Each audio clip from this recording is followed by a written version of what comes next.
Welcome to Barrosland Pips. Namyamuhera Kaufela. In today's Pip into Barrosland, we are going to learn how to polish rice traditionally. This is how rice was being polished a long time ago, and it's still being polished even today in the remote parts of Barrosland. Barrosland is known for its production of good quality rice, which is commonly known as Mungu rice. So we can see the rice there in the fields. We have big fields in the Barrozi plain of rice. So before you take it before you start polishing it, you have to make sure that it is completely dried. So you have to put it in the sun for some time to ensure that it's fully dried, because or else it's going to break when you are polishing it. So that is unpolished super rice, Mungu rice. Then you put in the pounding mortar, okay, and you start pounding gently, okay. So you polish it by pounding gently, making sure that the pestle does not hit the base of the pounding mortar. And because if you pound it very hard, most of your grain is going to be broken, but we don't want to have much of our rice broken. So you pound gently on the surface, okay. Don't go to the base, or else it's going to be disaster. The rice will be crushed. So you polish very well, pounding very well. Meanwhile, you are also observing the husks as they are coming out of the rice. They are being removed. Then you check. Okay, what you can see here is that much of the rice has not been polished yet, and the husks are still very big. So we need to pound some more. Okay, we continue pounding. Just observe as we continue pounding. Some more, so that a little bit more. The husks are going to tell. When they are a little powdery, then you check again. You can see the husks are not showing the same way they were showing last time. So probably this is the time to start winnowing our rice, to start removing the husks. Okay, so you can see the rice that was at the base has not been polished, so it has to be put back in the pounding mortar, and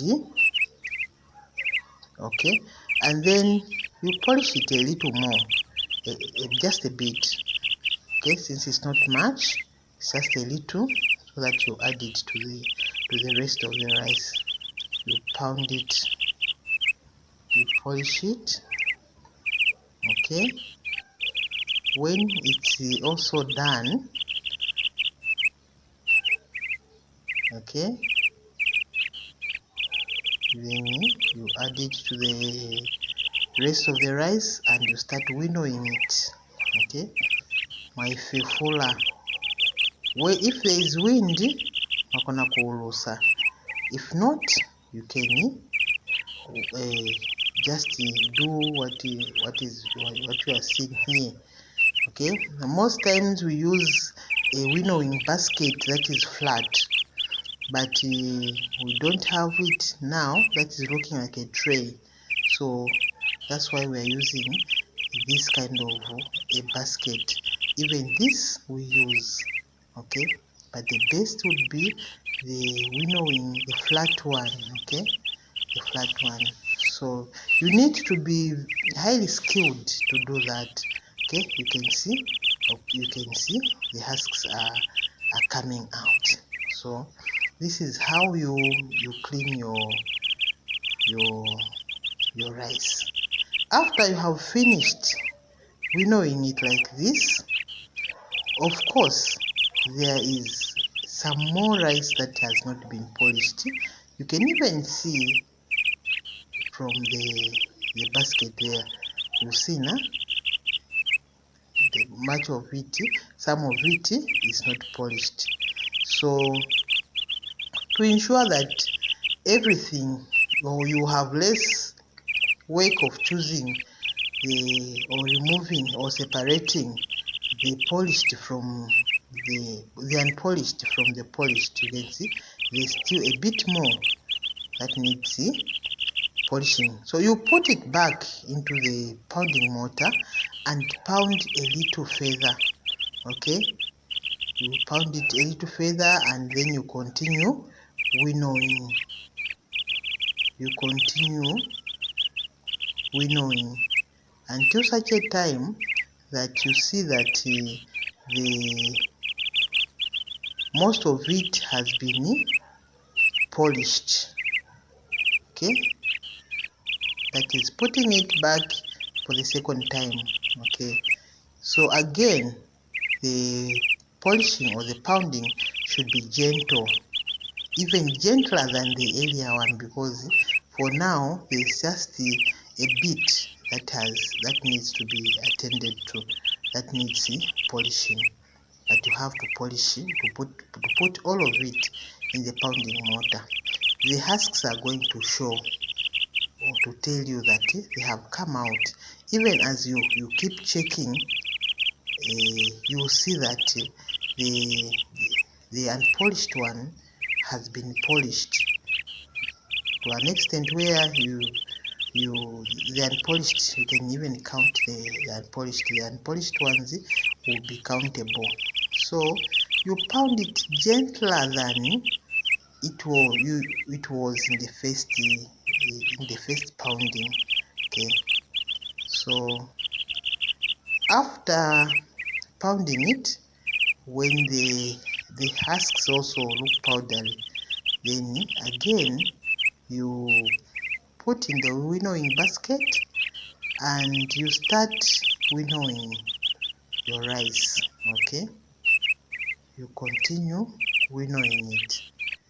This time around you realize that there is very little to separate. Okay, it will not give you so much work of choosing or separating the unpolished from the polished at the time of cooking.